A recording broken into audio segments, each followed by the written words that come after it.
Hi there, welcome back to our channel. In today's video, we are going to show you the construction process, the quantity of material, as well as its cost in today's construction market for the construction of these 6 units of 2-bedroom flats on a plot of land. Stay tuned as we take you through the process.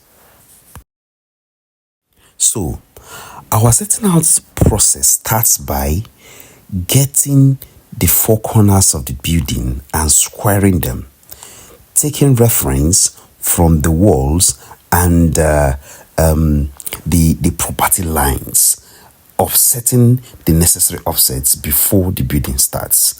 And this is the process we've just concluded here, and we've tied the lines to confirm that the areas we got are square and will fit the building in.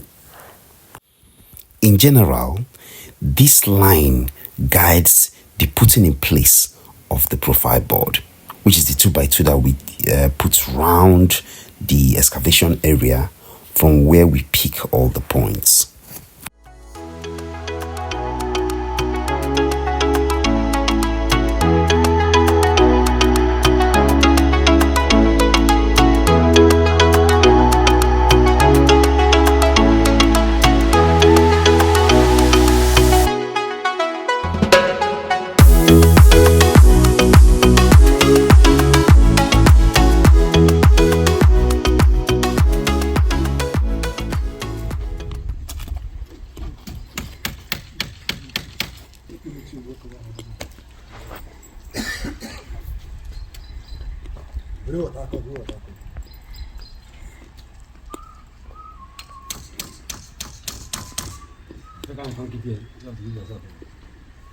So, one of the first things we do when we go to a site is to establish that the site is the way it is on plan, because some of these drawings are done with a mess of a plan.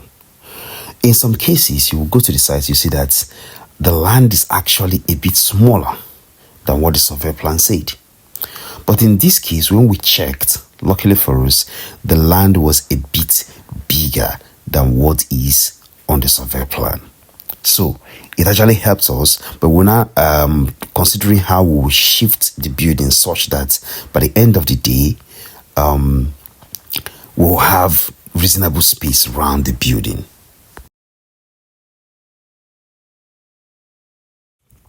On the completion of the setting out process, a confirmation test is done by tying ropes on corresponding nails on the opposite side of the profile board and the adjacent one, and then a square is used to check whether the intersecting lines are on exactly 90 degrees.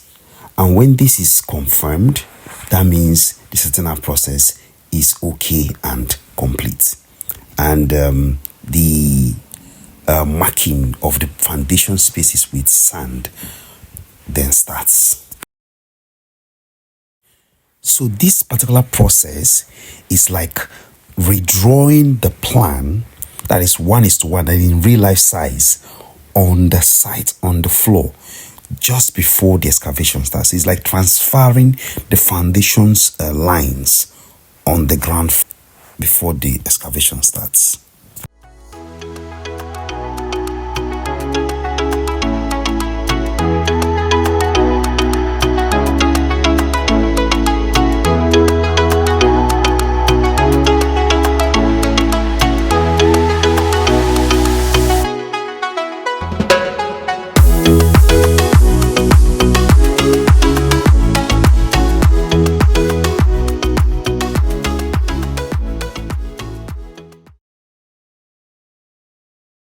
So the excavation process involves digging according to the structural engineer's recommendation to a depth and the width of the foundation, allowing reasonable space for walking the foundation, as well as for the foundation footings to have balance. So in this case, the depth of excavation was 3 feet, which is approximately the norm for an upstair like this, depending on the kind of soil. And the excavation continued the first and the second day, after which the excavation of the column base, which is in most cases at least 6 inches deeper than the foundation trenches, starts.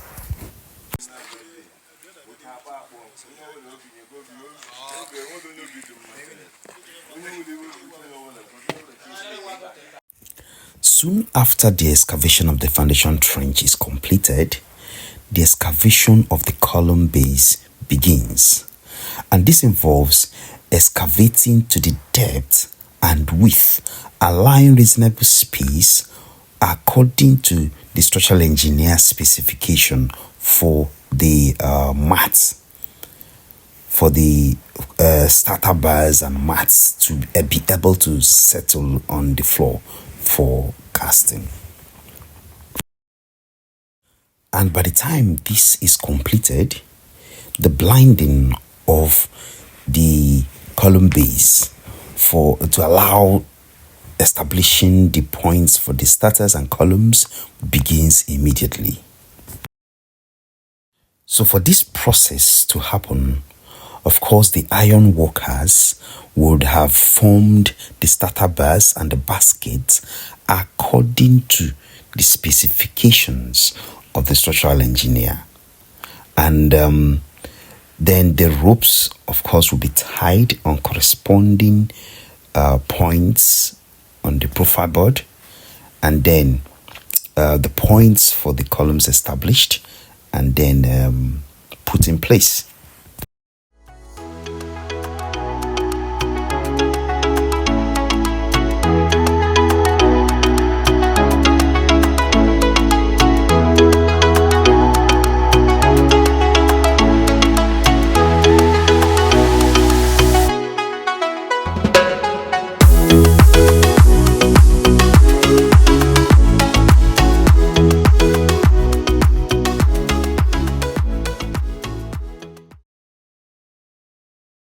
For this particular foundation, we had to first cast the foundation trenches. That was solely to prevent the obstruction of the lines when people are carrying loads of concrete to pass. So we had to cast the trenches first, then it will help us to not take our time and mount the columns and prevent people shifting the columns when they are trying to pass. You know, when they are carrying concrete and they want to pass, then be struggling and may have to shift the column. And if no one sees it, that will give an error. As at this point, the casting of the trenches is completed. And now the lines are tied, establishing the points where the columns are to be planted. And that is what is happening here.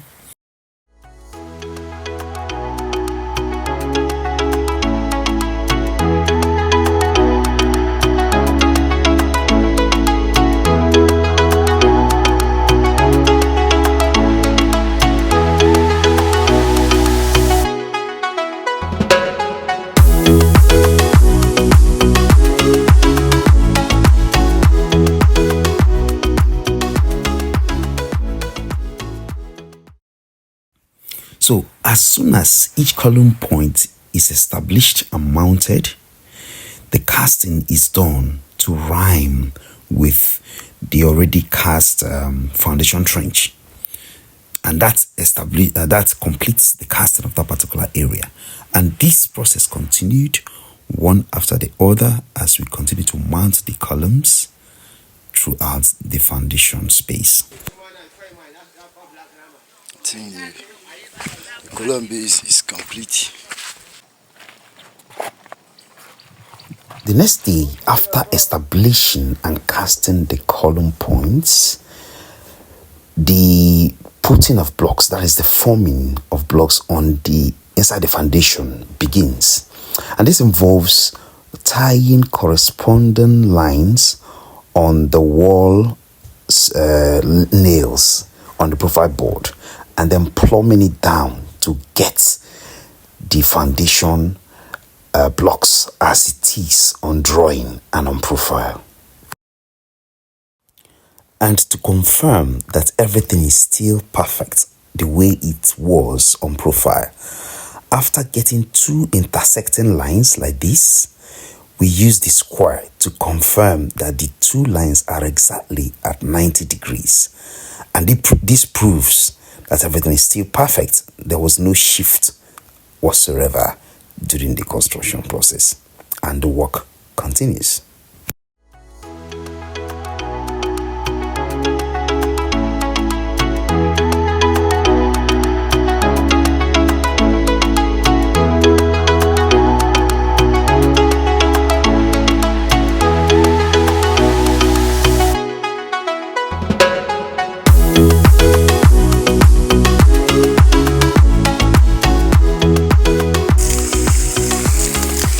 Hey, come on, position this thing. Hey, water is falling, water is falling. I think we are almost. Yeah.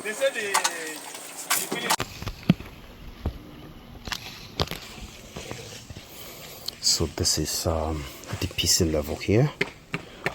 So you can see we have 1, 2, 3, 4, 5, and 6 blocks, plus the chaining beam, which will make it the 7th block. That's what will give us our DPC here. So you can see that. So after the second day of block work, the whole work came to DPC level, which was determined by taking a clue from the road and ensuring that whatever is done on the road will not affect the DPC even after the road is being constructed. Now, by the end of the day, we have our DPC level, and this is the 7th block, which is this chaining beam, is what is being done here, establishing the last block for the DPC before the filling of the foundation starts.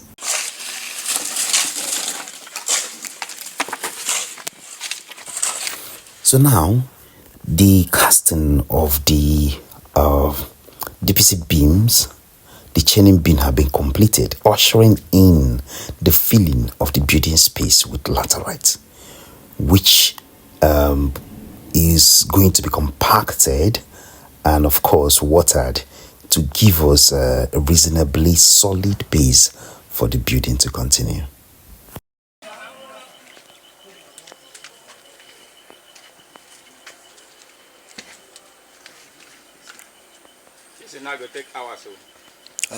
By the time the filling was completed, we had to water the laterites to allow it to naturally sink, and then we compact and rammer it before throwing the damp-proof membrane and then casting the DPC.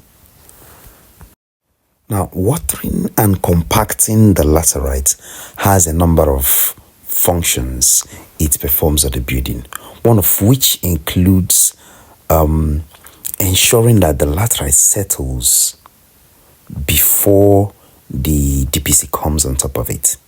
Because if it doesn't, you will notice that if it settles later on, there will be a separation, there will be a gap between the soil and the DPC, which could sometimes lead to a kind of noise inside the house.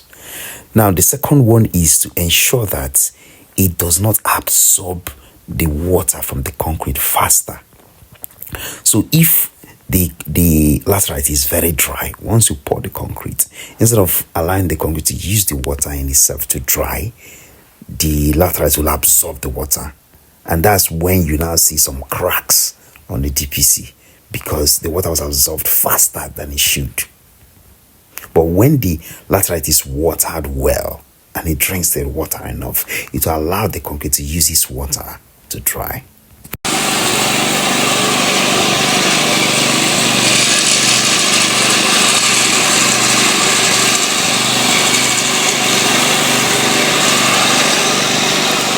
As at here, compacting is at the verge of completion.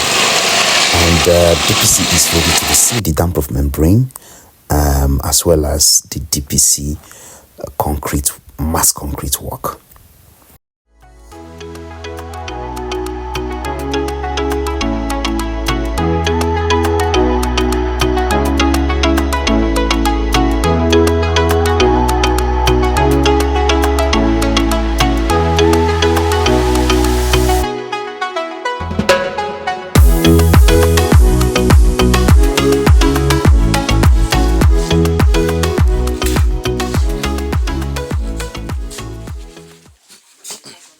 Now, the damp-proof membrane has a number of functions in a building. This includes acting as a barrier against moisture vapor that may rise from the ground or concrete slab. It prevents the seepage of water, which can cause problems like dampness, rotting, or even the loosening of tiles or floor coverings in the building later on. So, having achieved the laying of the DPM here, the casting of the mass concrete began in earnest.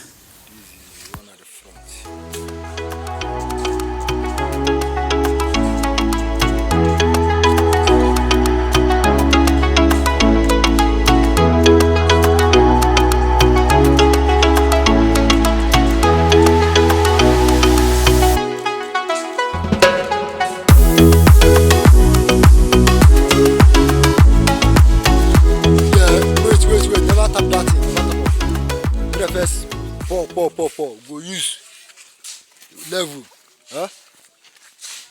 By the time the casting of the DPC was completed, it was observed that the following materials were used: 1 bag of 2 inches nails, 1 bag of 3 inches nails, 6 bundles of peg, 36 lengths of 2x2 profile board, 15 lines, 5 shovels, 5 head pans, 3 wheelbarrows, 240 bags of cement, 8 strips of sand, 20 tons of chippings were 2 trips, that's 40 tons in all. Then the 16mm rods used were 37 lengths. 12mm rods used were 75 lengths. The 8mm rods used were 50 lengths. Then 1 roll of binding wire. Then the blocks we used for the work were 2,500 9-inch blocks. The filling sand used here, actually the tipper used is the 5 tons tipper, and that amounted to 40 trips of the filling sand. Then the sand, we used sand gravel for casting of the DPC, which we used 5 trips of the 5 tons tipper. Then we got 1 bundle of the 50 kg nylon for the damp-proof membrane. 120 boards were used for boarding of the pillars. The total material cost for a similar project in today's Nigeria, that is November 2024, will cost a similar project 11,466,500 naira. That is the material cost.